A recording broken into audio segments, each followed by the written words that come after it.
Assalamualaikum warahmatullahi wabarakatuh. Halo, kembali lagi dengan kami, channel Fakta Kehidupan. Sebelum kita mulai membahas sebuah cerita, izinkan saya untuk menyapa kalian semua. Semoga kalian semua dalam keadaan sehat walafiat dan tetap berada dalam lindungan Tuhan Yang Maha Esa. Oh iya, seperti biasa, kalian juga bisa komen-komen di kolom komentar. Kalian dari daerah mana saja? Atau sekedar memberikan kritik dan saran untuk channel kami. Kali ini kami akan menceritakan kisah yang tentu saja nama dan tempat sudah kami samarkan. Kisah kali ini menceritakan tentang Bude yang selalu menghina ibu dan keluargaku miskin, bahkan calon suamiku pun dihina miskin. Tiba-tiba terkejut dan ketar-ketir saat melihat. Tidak usah berlama-lama lagi, kita masuk ke ceritanya.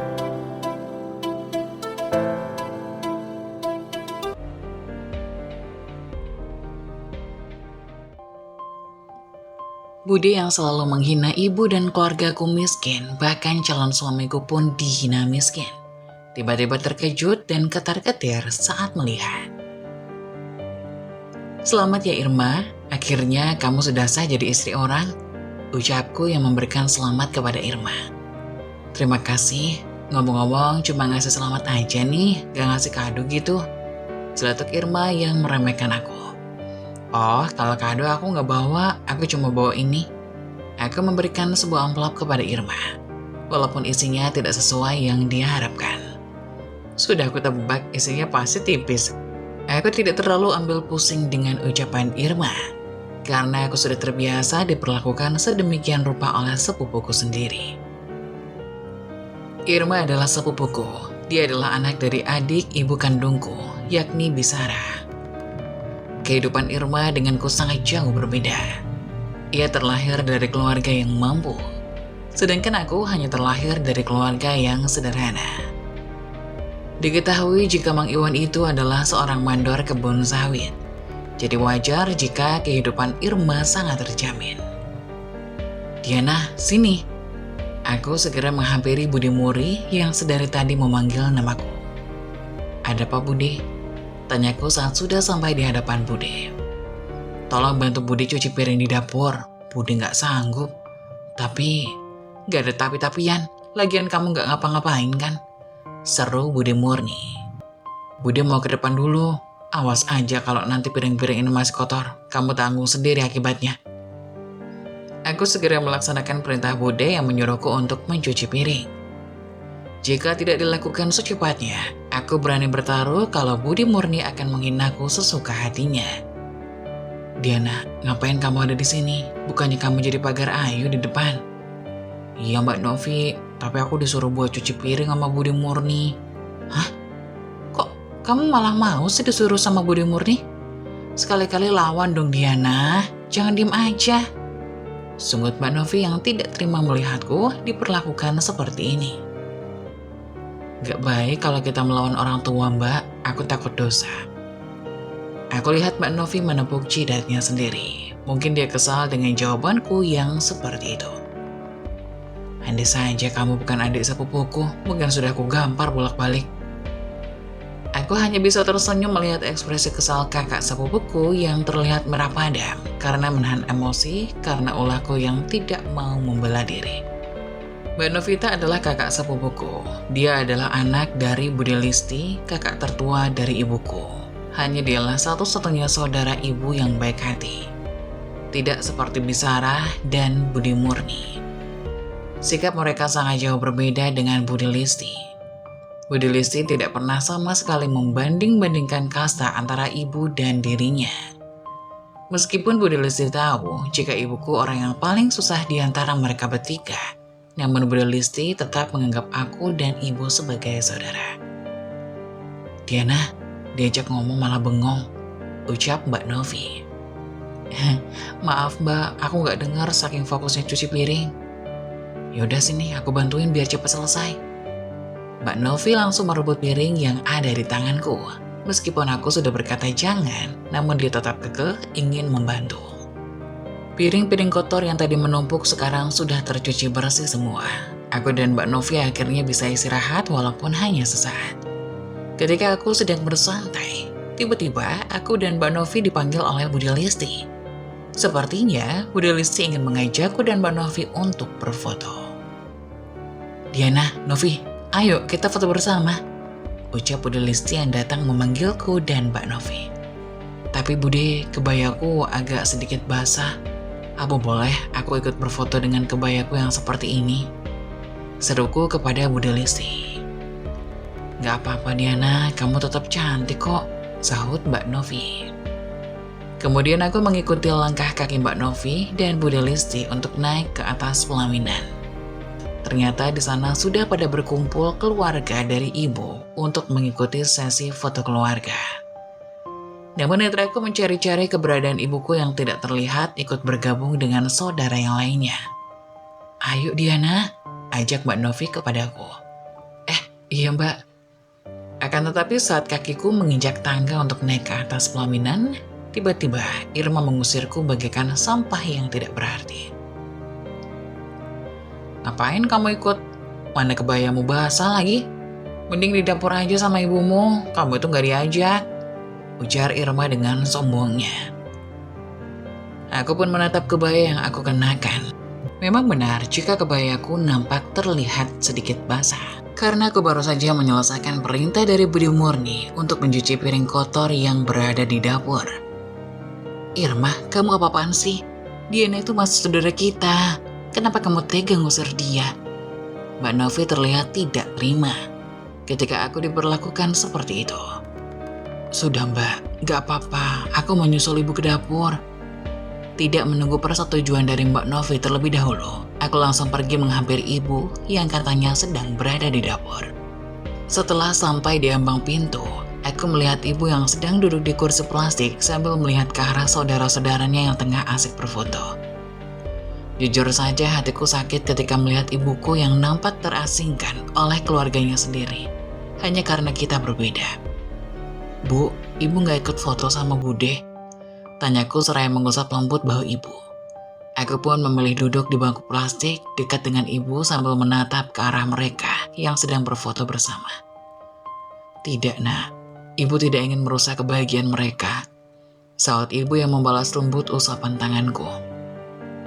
"Bu, apa Irma tadi ngusir ibu juga?" Wanita yang sudah tidak lagi muda itu menatapku lalu tersenyum hangat. "Enggak kok, ibu hanya gak mau ikut berfoto sama mereka. Ibu gak pede," jawab ibu seraya tersenyum. Aku tahu ibu sedang berkata bohong padaku. Padahal aku yakin ibu pasti mendapatkan perlakuan yang sama sepertiku. Tetapi kenapa ibu tidak berkata jujur saja bahwa ibu juga diusir oleh Irma seperti dia mengusirku? Apa mungkin ibu menutupi semua ini agar aku tidak terpancing emosi dan marah kepada Irma? Sudahlah. "Diana, kamu sudah makan nak?" tanya ibu yang membuyarkan lamunanku. "Belum Bu, kita makan aja ya, ibu yang ambilin," kata ibu yang berlalu pergi meninggalkanku. Namun tidak lama setelah ibu pergi, aku mendengar suara ribut-ribut dari arah prasmanan dan suara itu terdengar tidak asing lagi bagiku. Mendengar ada suara yang ribut-ribut dari arah prasmanan, tiba-tiba hatiku merasa tidak enak. Aku jadi teringat dengan ibu yang sedang mengambil sepiring nasi untukku. Tanpa membuang waktu, aku pun berjalan menghampiri asal suara yang terdengar sangat gaduh itu. Aku sangat syok ketika melihat ibu yang sedang menangis sambil memunguti nasi yang sudah tumpah ke tanah. Tidak hanya itu, rupanya di sana juga ada Budi Murni dan Bisara yang sedang marah-marah kepada ibu. Entah apa yang ibu lakukan, sehingga membuat Budi Murni dan Bisara sampai marah seperti itu. "Bu, ibu kenapa? Apa yang terjadi?" tanyaku panik, melihat ibu menangis sesenggukan seperti itu. "Lebih baik ibu kamu bawa pulang aja Diana, daripada di sini hanya bikin aku merugi." Sungguh perkataan dari Budi Murni ini sangat menyakiti hatiku. Aku juga tidak tahu apa yang dilakukan oleh ibu, sehingga Budi Murni berucap seperti itu di depan banyak orang. Merugi? Emang apa yang sudah dilakukan ibu, sehingga dapat merugikan Budi dan Bibi? Tanyaku penasaran. Walaupun aku tahu jika jawaban dari Budi Murni dan Bisara ini pasti sangat menyakitkan. Aku lihat sedari tadi ibumu ini hanya makan dan makan terus. Emang kamu pikir beli ikan dan beras itu nggak pakai duit? Cetus Bisara dengan menyilangkan kedua tangannya. Jujur aku nyesel udah mengundangmu di acara pernikahan putriku. Kalau tahu begini, lebih baik gak usah diundang sekalian, sambungnya. Astagfirullah, rupanya cuma gara-gara itu Bude dan Bibi sampai membuat ibu menangis. Sungguh sangat keterlaluan. Bibi, jaga bicaramu. Ingat, ibuku ini adalah kakak kandungmu yang sepantasnya harus dihormati, bukan malah dihinakan seperti ini. Kamu mimpi. Kebanyakan orang yang dihormati itu ya orang kaya, bukan orang miskin seperti kalian, kata Budi Murni. Saat aku ingin menimpali perkataan dari Budi Murni, ibu langsung menarik lenganku dan membawaku menjauh dari manusia kejam seperti Budi Murni dan Bisara. Sudah Diana, sabar. Seru ibu yang mengusap-usap punggungku dengan lembut, berharap amarah yang ada di dalam tubuhku segera hilang. Bu, kenapa ibu nggak mau membalas semua ucapan Budi Murni dan Bisara? Mereka itu udah kurang ajar loh, Bu. Aku memandang wajah ibu dengan sedikit kesal. Kenapa? Karena ibu tidak mau membalas setiap perlakuan yang Budi dan Bibi lakukan, kata ibu. Biar Allah saja yang membalas semua perilaku mereka. Tidak usah, Nak. Biar Allah saja yang balas. Oh iya, gimana pekerjaan kamu? Tanya ibu yang mulai mengalihkan topik pembicaraan. Alhamdulillah, Bu, lancar.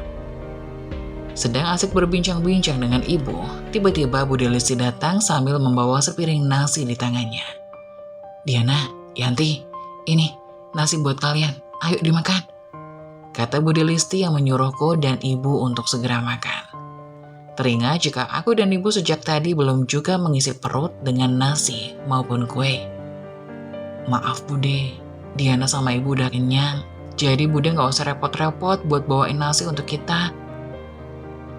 Sahutku yang tersenyum menatap wajah Budi Listi yang terlihat teduh itu. Budi Listi pun menarik napas berat. Aku yakin jika Budi Listi merasa malu dengan sikap Budi Murni dan Bibi Sarah terhadap ibu. Budi gak habis pikir kenapa sikap mereka sangat sombong seperti itu. Padahal kita adalah saudara, ungkap Budi Listi. Aku melihat dari sudut matanya nampak mengeluarkan air mata. Udah Mbak, lupain aja. Mungkin mereka malu karena punya saudara miskin sepertiku. Padahal sebelum mereka kaya, akulah yang mati-matian mencari uang buat kebutuhan sehari-hari. Tutur ibu dengan pandangan kosong lurus ke depan. Ibu pernah bercerita, setelah nenek meninggal, ibu dan Budi Listi yang menjadi tulang punggung keluarga. Ibu dan Budi Listi rela berjualan kue basah di pasar. Sedangkan Budi Murni dan Bisara, mereka hanya menunggu hasil dari jerih payah ibu dan Budi Listi. Pernah suatu ketika, saat Bisara ikut untuk berjualan dengan ibu, namun Bisara malah membuat semua pelanggan ibu kapok untuk membeli dagangannya. Karena Bisara terlalu jutek dan terbilang angkuh, dia tidak mau melayani pelanggan ibu dengan baik. Makanya kamu Diana, kerja itu yang benar. Jadikan omongan Budi Murni dan Bisara sebagai cambuk untuk menempuh kesuksesan kamu. Amin. Doain aku Bude, Bu, biar aku bisa sukses dan membungkam mulut Budi Murni dan Bisara. Tuturku yang penuh semangat. Melihat aku yang bertekad seperti itu, Budi Listi dan juga ibu tersenyum bahagia. Malam pun tiba, pesta pernikahan Irma telah selesai dilaksanakan. Aku lihat para tamu undangan pun sudah tidak ada lagi yang datang. Biasanya jika sudah tidak ada tamu lagi, para ibu-ibu yang bertugas memasak sudah pada pulang. Dan hanya tinggal ibu-ibu yang bertugas sebagai tukang cuci piring yang belum pulang. Aku dan ibu sudah merasa sangat lelah dan ingin beristirahat. Namun saat aku dan ibu ingin berpamitan untuk pulang, Bisara menahan agar aku dan ibu menginap di rumahnya. Diana sama Mbak Yanti nginep aja di rumahku. Lagian sudah malam, masa iya nggak mau melihat kita buka amplop? Cetus Besarah yang berjalan sambil menenteng buku serta pulpen. Maaf Bi, kita nggak tertarik. Aku menjawab dengan cepat dan ingin segera membawa ibu pergi dari rumah nenek lampir itu. Oh, jadi gitu. Setelah seharian numpang makan di sini, kamu mau pergi gitu aja? Dasar manusia nggak tahu terima kasih. Tanganku mengepal dengan kuat, ingin rasanya aku menonjok bibir tebalnya itu. Namun ibu mengusap lembut tanganku. Aku tahu itu adalah sebuah kode dari ibu agar aku tetap sabar dan menahan emosi. Sabar Diana, sabar, batinku.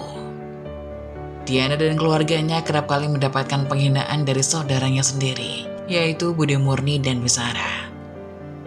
Maafkan Diana, Sar, mungkin dia kecapean jadi ingin cepat pulang, ucap ibu. Ibu pun menuntunku kembali untuk masuk dan duduk di sofa milik Bisara. Ya udah, kamu pegang buku ini dan pulpennya, seru Bisara menyodorkan sebuah buku dan pulpen. Buku dan pulpennya untuk apa, Bi? Tanyaku. Buat dimakan, ya buat nulis lah, sahut Bisara dengan ketus. Loh, apa-apaan ini? Katanya tadi kita cuma disuruh menyaksikan Bisara buat buka amplop. Tapi kok malah nyuruh aku untuk mencatat siapa saja yang datang dan memberi amplop. Kenapa harus aku? Irma kemana? Kamu itu gendeng atau apa sih Diana? Ya Irma itu lagi mau malam pertama sama suaminya lah, kata Bisara yang terlihat kesal kepadaku. Malam pertama? Bukannya Irma sudah?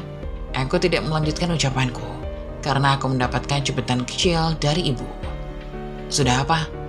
Maksudku bukannya Irma mau malam pertama di Bali? Tanyaku yang membelokkan pertanyaan ke arah lain. Ya tentulah, emangnya kamu. Kalau nikah nanti pasti tidak akan kemana-mana.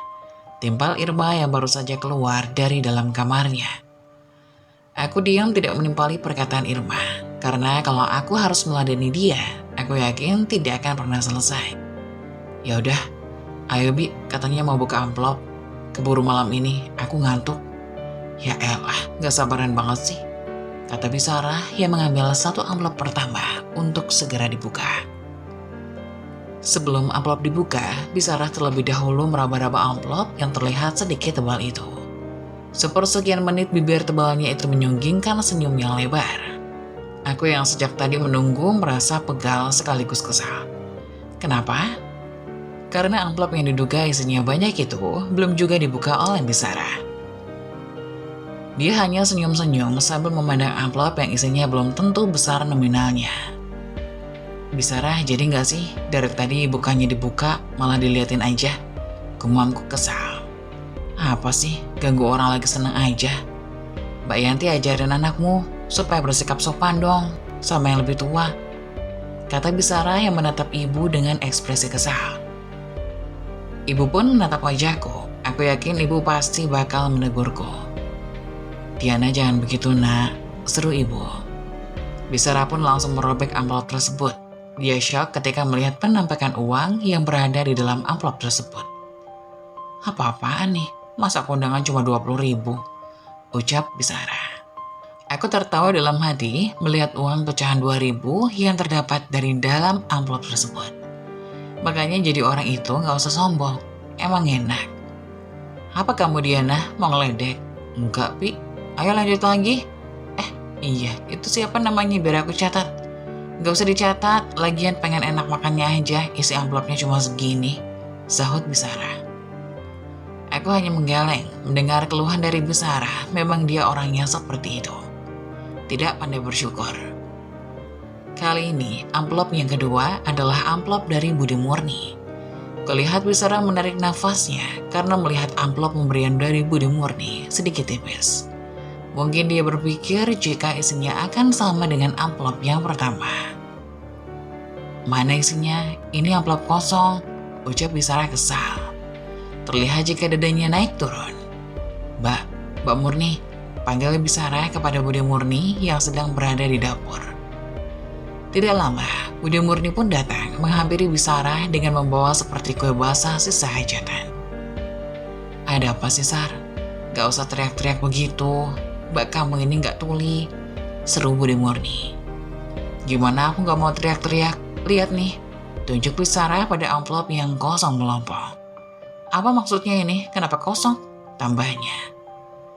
Aku lihat sepertinya Budi Murni sedang merasa takut dengan Bisara. Terlihat dari cara gerakan tubuhnya yang sedikit gugup. Tadi aku sudah isi kok. Kalau udah isi kenapa kosong? Cecar Bisara yang menatap tajam ke arah Budi Murni. Jelas-jelas sudah aku isi, Sar, sebelum aku berangkat ke rumah kamu. Atau jangan-jangan ada maling yang sengaja ngambil. Siapa? Tanya Irma. Semua orang terdiam, lalu menatap ibu dengan tatapan yang mengintimidasi. Ini pasti ulah kamu kan, Yanti? Kamu kan yang nyuri uang dalam amplopku? Aku terkejut. Bisa-bisanya Budi Murni menuduh ibu yang mencuri uangnya. Padahal ibu sendiri tidak tahu menahu tentang uang itu. Bude, jangan asal nuduh. Ibu tidak sama sekali mengambil uang itu. Tandasku. Halah, maling mana ada yang ngaku? Kalau maling ngaku, yang ada penjara penuh. Sungut Irma yang nampak kurang ajar. Irma benar, kalau maling gak bakal ngaku. Brak! Aku membanting buku dan pulpen yang sejak tadi aku pegang. Semua orang terkejut melihat sikapku yang belum pernah mereka lihat. Selama ini mereka hanya memandangku lemah. Namun kali ini aku tidak mau tinggal diam saat harga diri ibuku diinjak-injak oleh saudaranya sendiri. Aku berjalan menghampiri Irma yang sedang duduk di sofa bersama dengan Hanif, suaminya. Lalu dia memandangku dengan tatapan yang meremehkan. Dia pikir aku akan diam saja saat ibu yang sudah melahirkanku dipermalukan, bahkan difitnah dengan kejam oleh kakaknya sendiri. Coba kamu ulangi sekali lagi kata-katamu. Maling mana ada yang mau ngaku? Kalau maling ngaku penjara plak. Tamparan keras yang aku layangkan berhasil mendarat di pipi mulus Irma. Nampak cap 5 jari tanganku terpampang jelas di kulit putihnya. Semua orang melongo melihat aksiku yang cukup brutal. Selama ini aku sudah cukup sabar menerima perlakuan yang kurang baik dari saudara ibu kandungku, yang dimana selalu merendahkan saudara miskin seperti aku dan ibu. Aku juga sadar jika kasta kita berbeda, namun tidak pernah terlintas sedikit pun untuk mencuri uang yang bukan milik kita. Diana, berani-beraninya kamu nampar wajah putriku, bentak Bisara yang tidak terima bahwa aku sudah menyakiti putri kesayangannya. Irma sudah lancang bicara seperti itu kepada ibuku, jadi dia pantas menerima tamparan itu dari aku, Bi. Dasar, orang miskin gak tahu diri, pergi kalian dari rumahku. Usir Irma seraya mendorong tubuhku. Bu, kita pulang aja yuk. Aku menggenggam tangan ibu yang terasa dingin. Aku tahu jika ibu merasa syok melihat anak pertamanya ini bisa melawan orang-orang yang sudah zalim kepadanya. Saat aku sudah berada di ambang pintu, tiba-tiba Bisara mengucapkan kata-kata yang sangat menyakitkan bagiku. Awas kamu, Mbak, jangan harap bisa meminjam uangku lagi. Kali ini aku tidak akan pernah mau menolong keluarga miskin dan tidak tahu diri seperti kalian. Hina Bisara. Dan aku sumpahin, kamu akan mendapatkan suami miskin semiskin-miskinnya. Ibu menatap ke arah wajahku yang sudah banjir dengan air mata. Sekuat-kuatnya aku akan tetap menangis melihat keluarga yang seharusnya rukun malah terpecah belah hanya gara-gara perbedaan ekonomi. Sabar nak, jangan kamu masukkan ke dalam hati tentang omongan bibi kamu tadi, kata ibu yang berusaha menguatkan aku. Mereka itu sudah keterlaluan sama kita, Bu. Mentang-mentang kita ini orang gak punya, jadi mereka seenaknya menuduh kita sebagai pencuri. Seruku sambil menangis. Emang salah ya, Bu, kalau kehidupan kita sangat jauh berbeda dengan kehidupan mereka. Sambungku. Enggak, nak. Gak ada yang salah dalam kehidupan kita. Mereka saja yang terlalu sombong memandang kita sebelah mata. Padahal kita gak tahu kehidupan kedepannya seperti apa. Jelas ibu dengan tatapan yang seduh. Makanya ibu selalu berdoa, minta biar kamu bisa sukses dan punya calon suami yang kaya raya. Biar kehidupan kamu dan anak kamu itu enak ke depannya. Amin. Makasih, Bu. Sahutku, seraya memeluk erat dan mengecupkan ibu. Tidak terasa, aku dan ibu sudah sampai di rumah. Kebetulan rumah ibu dan Bisara tidak terlalu jauh. Hanya memakan waktu 5 menit untuk berjalan kaki. Setibanya di rumah, aku disambut oleh adik kesayanganku, yaitu Dion. Usianya baru 10 tahun dan masih duduk di bangku SD. "Mbak Diana, Mbak nggak bawa kue basah dari hajatan Bisara?" tanya Dion dengan ekspresi penuh harap. "Enggak nak, kuenya udah habis sama tamu," kilaku. Ya, padahal Dion pengen banget kue basah itu. Dion sampai membayangkan betapa legitnya kue basah itu. Hatiku mencelau saat mendengar ungkapan Dion. Andai saja sikap Bisara sama dengan Budi Listi, mungkin aku sudah membawa kue basah itu. Iya, walaupun hanya 1 biji. "Insya Allah kalau Mbak punya uang, Mbak bakal beliin kamu kue basah." "Wah, beneran ya Mbak?" tanya Dion dengan mata yang berbinar. "Iya Dion, kalau gitu tidur sana, udah malam. Besok kamu sekolah, takut kesiangan." Dion pun menurut. Bocah 10 tahun itu pun langsung pergi ke kamarnya. Begitupun dengan aku juga langsung pergi ke kamar untuk istirahat. Teringat jika besok adalah hari gajian aku untuk pertama kalinya. Jadi aku harus berangkat pagi-pagi sekali. Pagi menyapa, matahari menyingsing di ufuk timur. Suara burung-burung nampak berkicau menghiasi pagi yang sangat cerah ini. Aku segera bangkit dari tempat tidurku, walaupun rasanya sedikit malas karena masih mengantuk. Tapi aku teringat jika hari ini adalah hari pertama aku gajian. "Diana, sarapan dulu nak," ucap ibu yang menyuruhku untuk sarapan. "Nanti saja Bu, di tempat kerja aja. Di sana itu mahal-mahal harganya Diana. Lebih baik sarapan di rumah. Ibu udah buatin nasi goreng terasi kesukaanmu." Mataku berbinar saat ibu mengatakan bahwa dia telah membuatkan nasi goreng kesukaanku. Aku memang suka dengan nasi goreng terasi yang dimasak oleh ibu.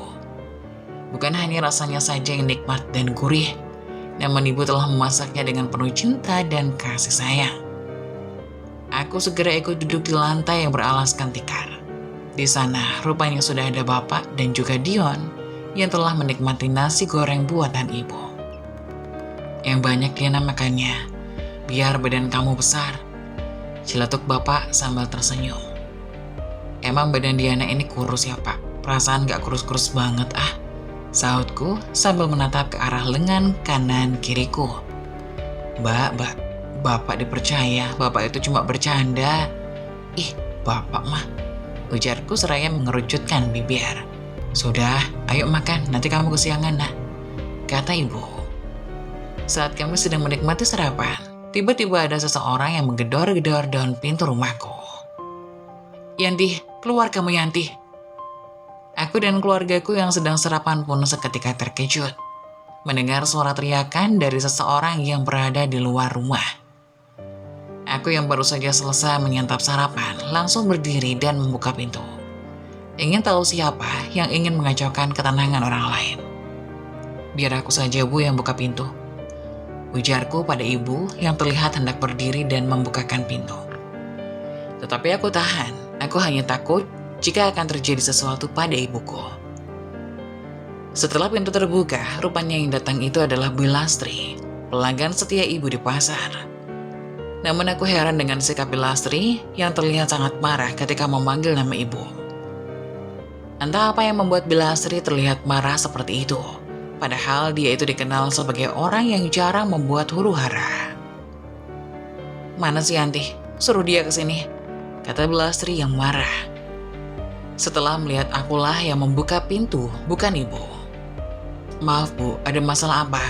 Kok datang-datang ibu marah-marah?" tanyaku dengan sopan. "Gak usah sok baik. Mana cepat panggil ibumu, aku pengen bicara sama dia," titah Bu Lastri. "Maaf, ada apa Bu?" tanya ibu yang tiba-tiba datang tanpa aku panggil terlebih dahulu. Seketika Bu Lastri mendorong tubuhku setelah melihat kemunculan ibu. Tubuhku yang belum siap menerima dorongan dari Bu Lastri seketika terhuyung ke samping. "Heh Yanti, maksud kamu apa membicarakan saya di belakang?" sungut Bu Lastri yang terlihat marah.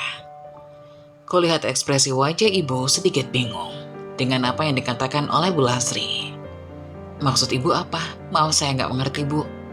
"Nggak usah pura-pura nggak tahu Bu. Aku tahu dari si Murni. Kamu itu sering membicarakan dan mengatakan kalau aku ini orang yang pelit," tutur Bu Lastri.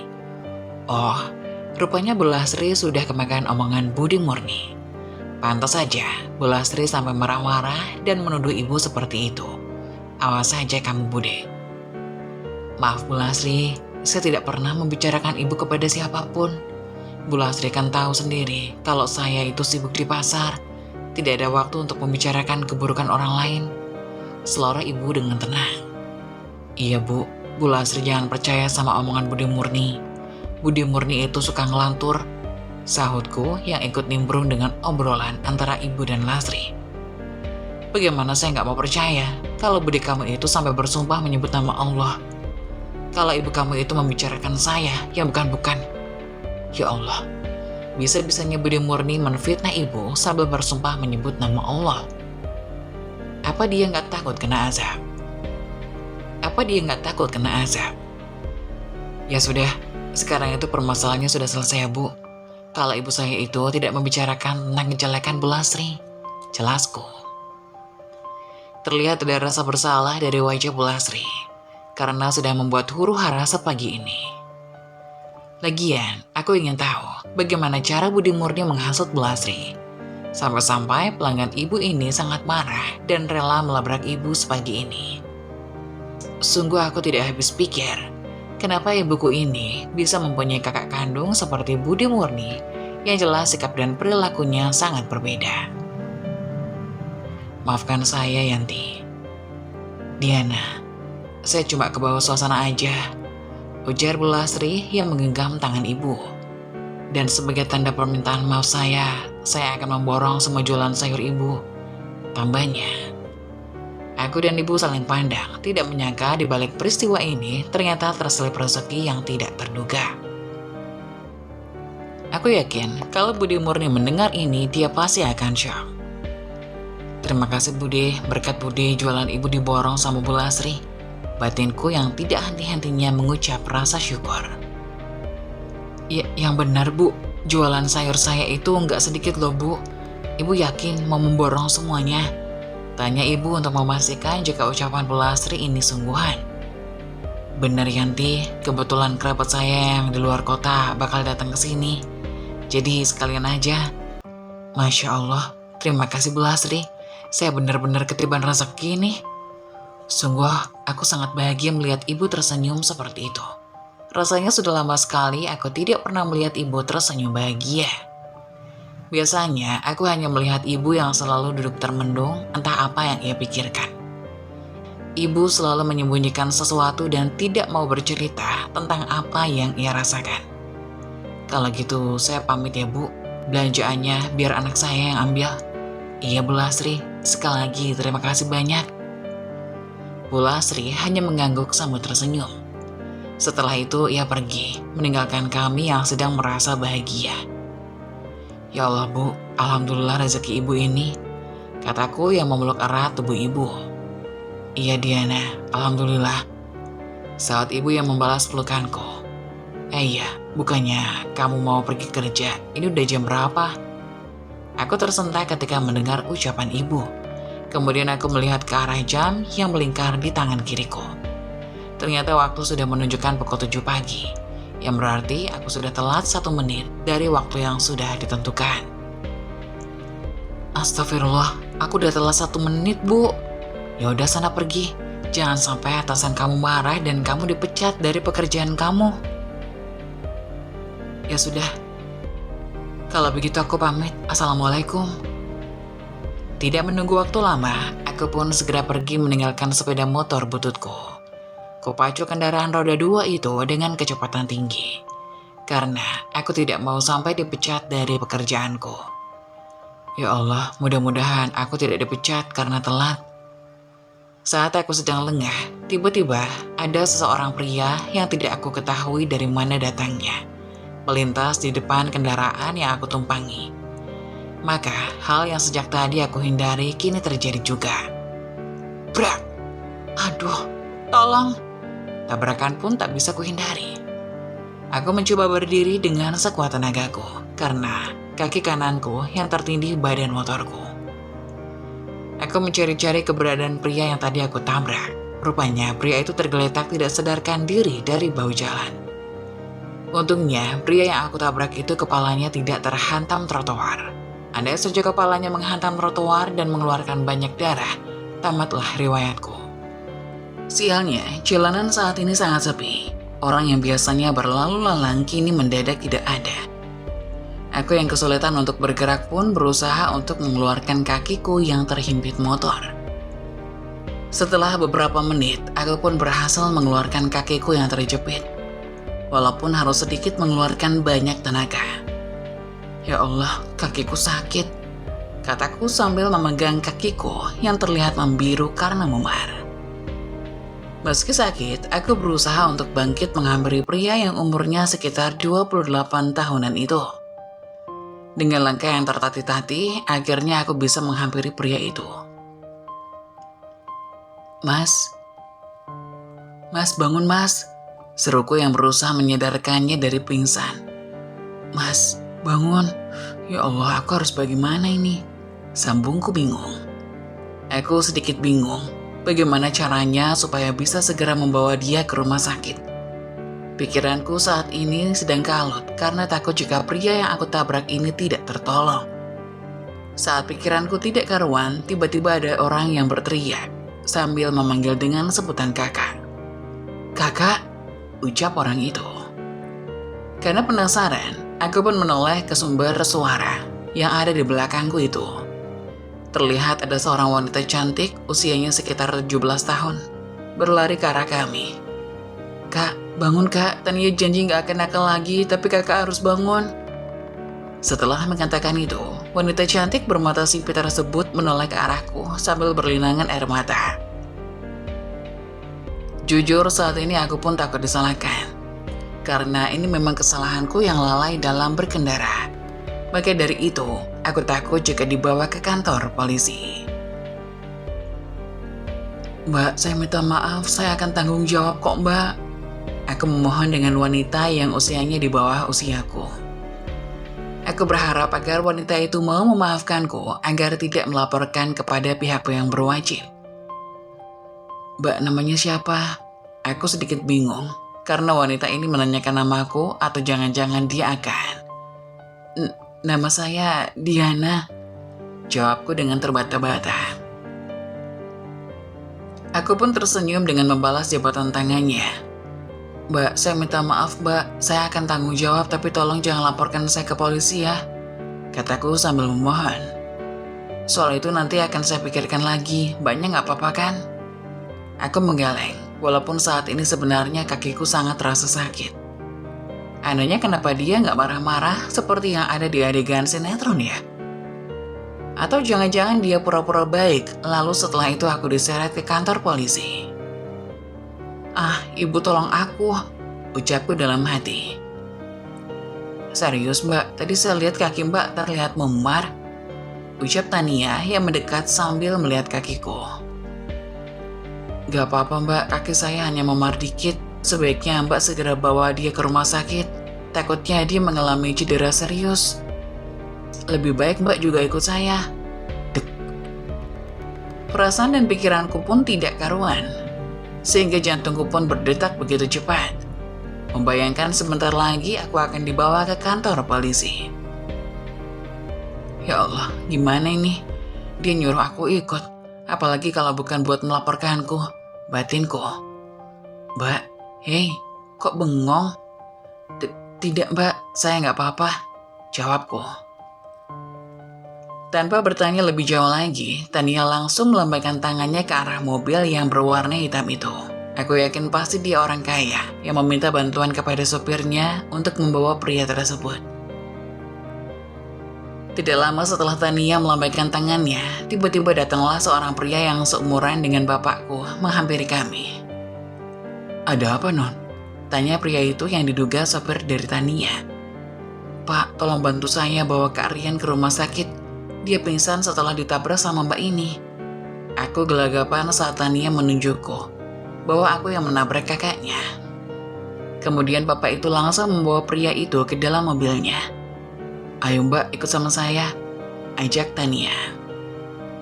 Aku pun langsung mengikuti langkah Tania dari belakang untuk ikut bersama dengannya.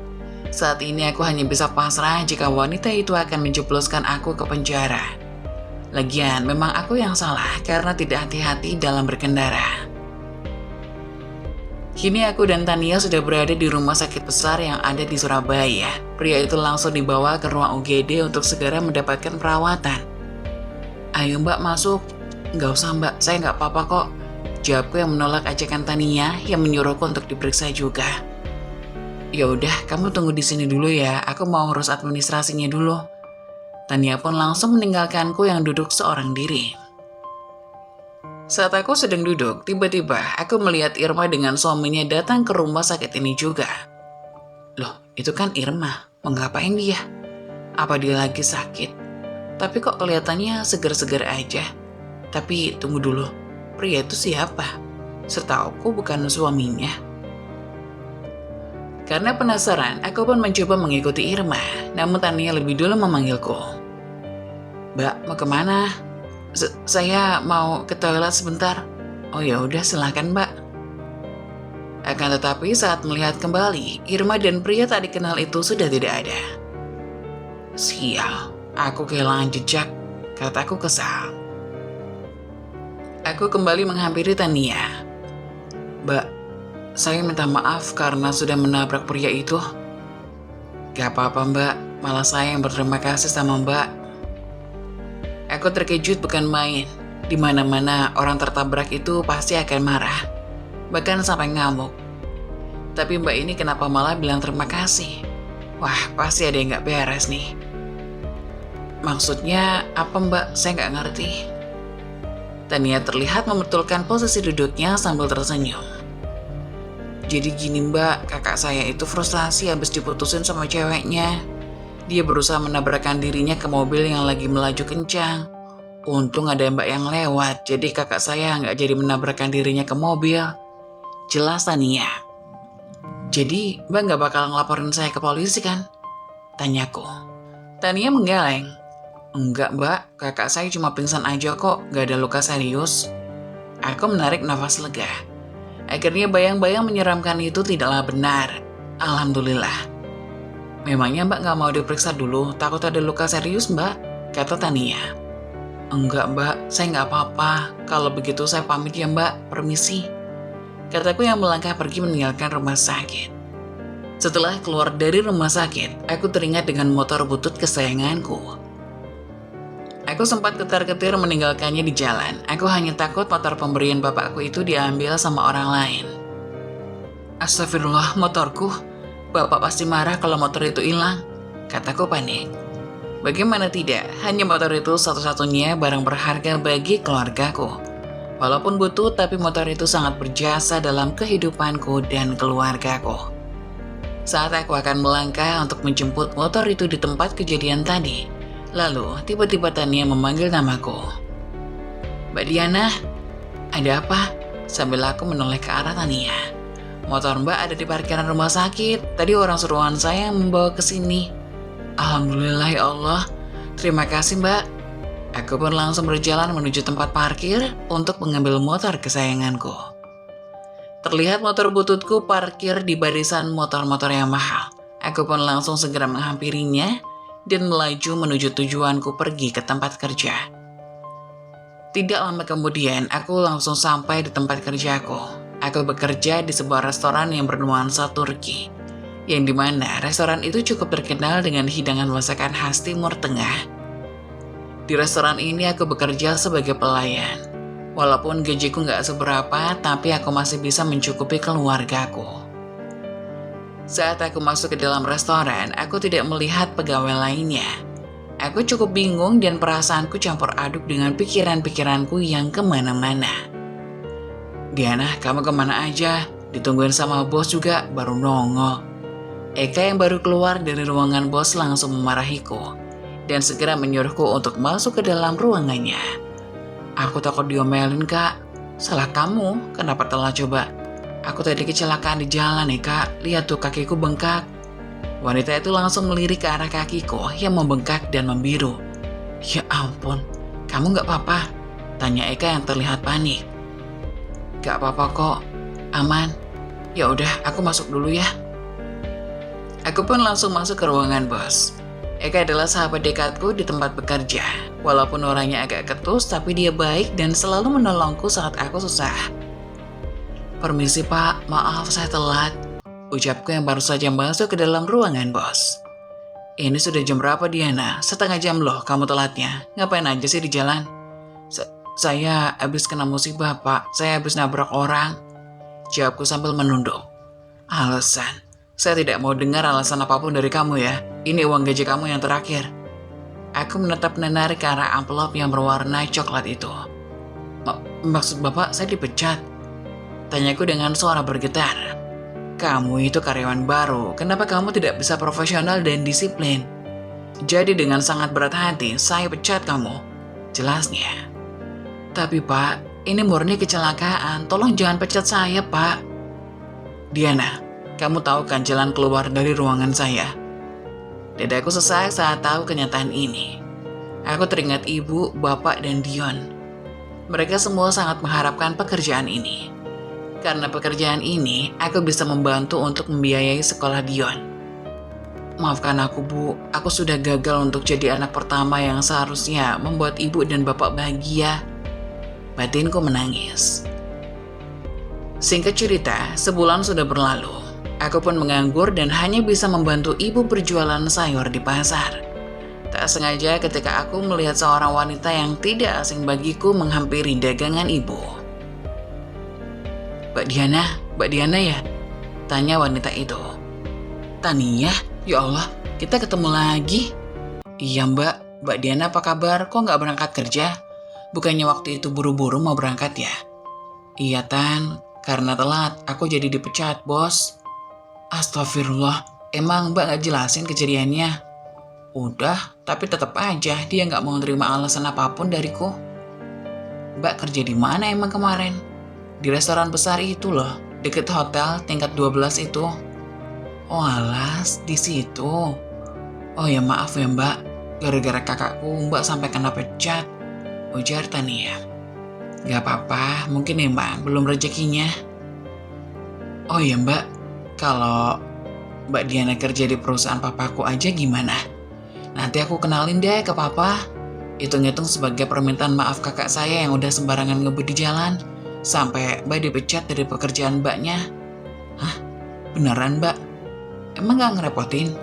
Tanyaku sambil bersyukur. Apakah ini jalan rezeki dari Allah untuk kelangsungan hidupku dan keluargaku?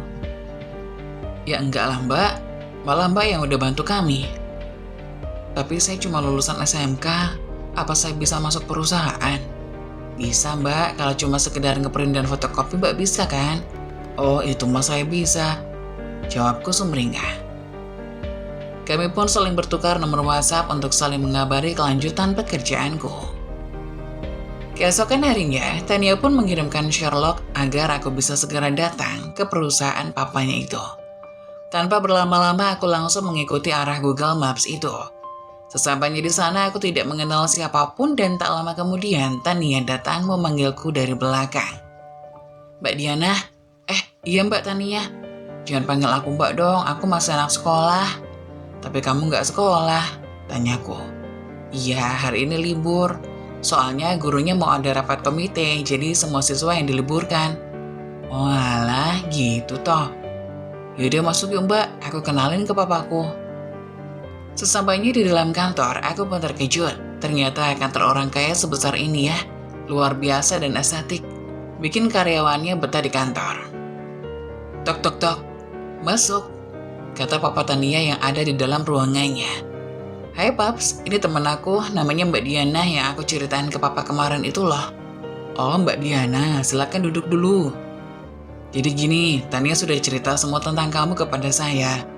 Jadi kebetulan di kantor saya ini sedang kekurangan orang untuk bagian administrasi. Jadi apa kamu bisa bantu? Sebelumnya saya minta maaf Pak. Karena saya belum punya pengalaman kerja di bagian administrasi. Tapi saya akan berusaha semampu saya, Pak. Kamu tenang aja, nanti akan ada yang bantu kamu kok. Aku pun merasa senang dengan tawaran yang diberikan oleh Pak Daniel. Semoga ini awal dari kesuksesanku. Baik, Pak. Terima kasih, Pak. Hari pertama aku bekerja, aku melihat ada orang yang kesulitan saat ingin mengeprint suatu berkas. Kemudian aku pun menghampirinya dan membantunya. Akan tetapi orang ini seperti tidak asing bagiku. Tapi aku tak tahu namanya. Setelah dibantu, ternyata orang itu sangat angkuh dan dingin. Sebulan berlalu aku pun mulai lincah dengan pekerjaanku. Tibalah saatnya gajianku untuk pekerjaan yang baru aku pelajari ini. Dengan ketekunan dan pelajaran yang aku dapat dari pekerjaan sebelumnya, aku pun tidak ingin terlambat lagi. Ternyata aku datang ke kantor lebih awal dari karyawan lain. Aku pun menunggu di mejaku, kemudian ada seorang pria menghampiriku. Kamu yang namanya Diana kan? Tanya seorang pria itu. Iya benar. Jawabku agak canggung. Dipanggil Pak Daniel tuh, suruh ke ruangannya. Tak lama, dengan sikapnya yang seperti es batu, ia pun langsung pergi. Tak lama di ruangan Pak Daniel, aku pun dipersilakan lagi untuk melanjutkan pekerjaanku. Ternyata Pak Daniel hanya ingin memberikan gaji pertamaku bekerja di perusahaannya. Setelah sibuk bekerja, tak kusangka jam menunjukkan sudah pukul istirahat. Tak lama Siska, teman terdekatku di kantor, menghampiriku untuk makan siang bersama. Sesampainya di kantin, aku tak sengaja melihat pria kulkas sedang duduk sendiri di pojok kantin. Aku pun bertanya kepada Siska. Sis, kamu tahu nggak siapa orang yang duduk di pojokan itu? Tanyaku. Oh, itu Pak Rian, direktur di sini. Masa kamu nggak kenal sih? Dia itu anak pertamanya Pak Daniel. Masa sih? Tapi kok sikapnya beda gitu? Padahal Pak Danielnya kan baik banget.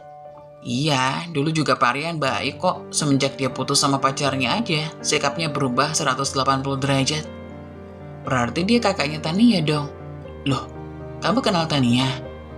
Iya, kamu tahu nggak sih kenapa aku bisa kerja di sini? Itu karena aku tabrakan sama Pak Rian.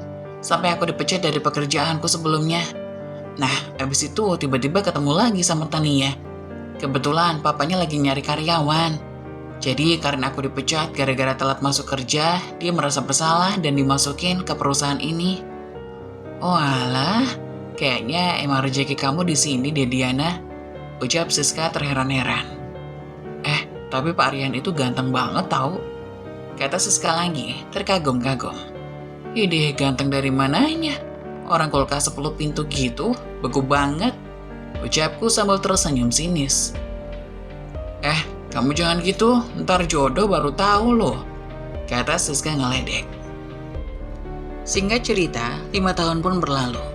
Tak disangka pagi itu Pak Daniel memanggilku ke kantornya. Aku pun terkejut, salah apa yang aku perbuat sehingga dipanggil pagi-pagi begini. Permisi Pak, ucapku dengan lemah lembut.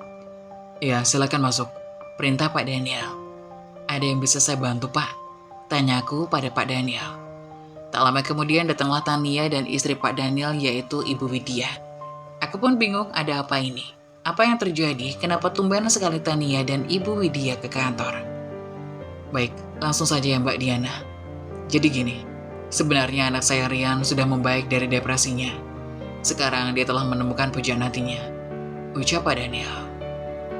Aku pun bingung kenapa masalah keluarga Pak Daniel harus diceritakan padaku. Memangnya aku siapa? Aku pun bertanya-tanya dalam hati. Oh begitu ya Pak, syukurlah kalau begitu. Tapi kenapa Bapak harus menceritakan hal ini kepada saya? Nah, jadi gini nak. Diana, semenjak kamu ada di perusahaan ini, kinerja kamu bagus. Kamu memiliki attitude yang baik. Jadi kamu di sini ingin Nak Diana menjadi bagian dari keluarga kami. Aku terkejut bukan main sebenarnya. Apa maksud dari Pak Daniel ini? Dengan perasaan yang campur aduk, aku hanya diam berperang dengan pikiranku. Jadi gini Nak Diana, kami ingin menjodohkan kamu dengan anak kami, yaitu Rian. Selama kamu ada di sini, kamu itu sosok wanita yang ceria, riang, dan selalu membawa suasana yang baik dalam perusahaan ini. Jadi kami sebagai orang tua menginginkan kamu menjadi mantu kami. Aku begitu syok dan hanya pelengap-pelongo. Di depan mereka, aku sadar aku hanyalah orang yang miskin yang tak punya apa-apa. Tapi Pak, saya bukan siapa-siapa Pak, Bu. Masih banyak di luar sana yang sebanding dengan Pak Rian, ucapku dengan gugup. Nah, Diana, apa kamu sadar setiap kamu datang ke kantor, tong sampah selalu berserakan? Tak ada yang mau membereskan selain kamu. Apa kamu sadar di kantin perusahaan ada uang tergeletak di meja, banyak yang ingin mengambilnya diam-diam. Tapi kamu berusaha untuk mencari pemiliknya dan tidak mengambil sedikit pun. Padahal bisa saja kamu bawa uang itu pulang untuk keluargamu. Kamu melihat semuanya dari CCTV. Jelas Pak Daniel. Tak lama kemudian Pak Rian pun masuk ke dalam ruangan tersebut sambil menatapku. Aku pun sangat takut, bahkan jantungku berdegup sangat kencang seperti ingin copot. Maaf jika selama ini aku terlihat dingin dan angkuh. Tapi sebenarnya aku hanya ingin dekat denganmu. Tapi aku tahu, pasti kamu akan menolaknya dengan penjelasan bahwa kita tidak setara. Diana, pikirkanlah kamu telah merebut hatiku semenjak melihatmu di perusahaan dengan kejadian tabrakan itu. Sepertinya kita memang dijodohkan oleh Yang Maha Kuasa. Keluarga kami tidak pernah menganggap seseorang itu berbeda kasta ataupun tata. Kami menganggap semua manusia itu sama. Jadi tolong terimalah cintaku ini, kata Pak Rian sambil memberikan sebuah cincin berlian yang sampai tak sanggup aku melihatnya. Tapi Pak, Bu, saya bukan siapa-siapa. Saya nggak berhak mendapatkan ini semua. Saya... Belum selesai aku mengatakan kalimatku, langsung disambung oleh Bu Widya. Tidak nak, kamu berhak bahagia. Sudah lama kami menginginkan menantu sepertimu. Attitude yang kamu miliki ini sangat langka di era sekarang. Jadi tolong terima anak kami ya nak, jawab Bu Widya sambil tersenyum.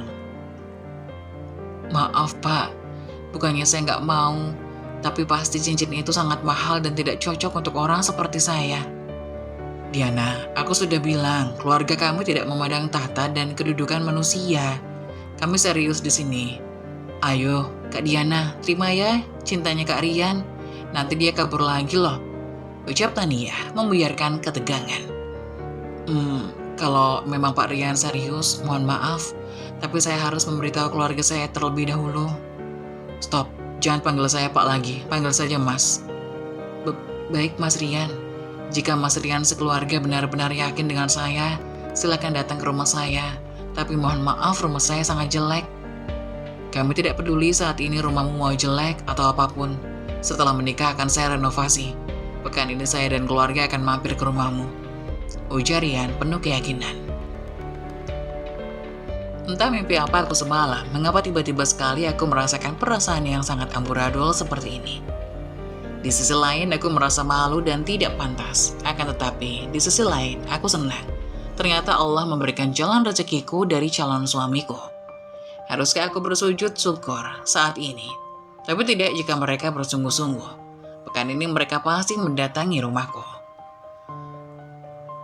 Baik, kalau begitu saya pamit lanjut kerja dulu.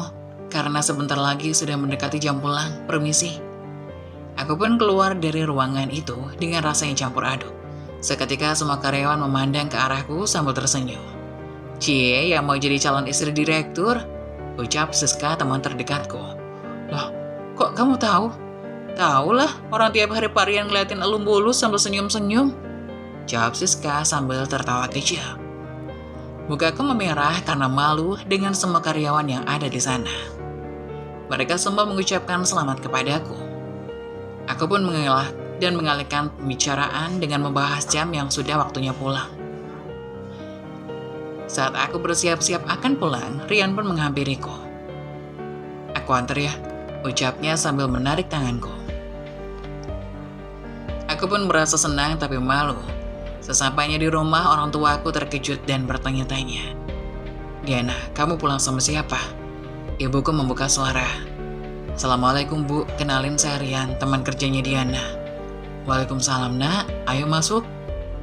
Dan percakapan tentang niat baik Rian pun orang tuaku telah mengetahuinya. Dengan senang hati.